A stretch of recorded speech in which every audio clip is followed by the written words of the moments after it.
Faire en sorte que les ouvrages construits par l'État et ses partenaires puissent véritablement répondre aux besoins des populations est le sens de cet atelier qui va permettre de valider les normes techniques de conception des ouvrages d'alimentation en eau potable. Les ouvrages sont dimensionnés en fonction de la taille des populations.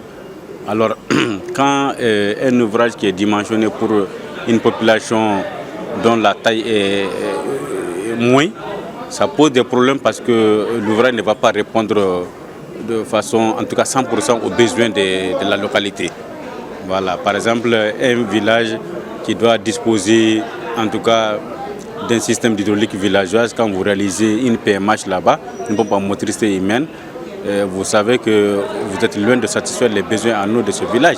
Pour réaliser cette étude, les acteurs étatiques ont sollicité et bénéficié de l'appui financier de la GIZ à travers son programme Mali-Sania. Fournir un service de qualité dans le domaine de l'approvisionnement en eau potable à la population. Donc, quand nous avons été saisis par la direction nationale pour les accompagner à produire ce document, nous n'avons pas hésité sur les moyens. Et ça a été un réel plaisir pour nous d'aider l'État malien à obtenir ce document, à faire la conception des normes techniques. Réalisé à partir d'avril 2023 par le bureau d'études Égypte Afrique Mali, ce document doit servir de boussole.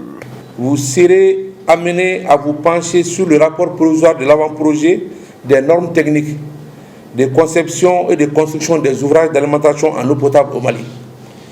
Je reste convaincu que la qualité et la diversité des participants à cet atelier constituent autant d'atouts dans la recherche des voies et moyens permettant d'aboutir à la validation du document qui vous sera présenté.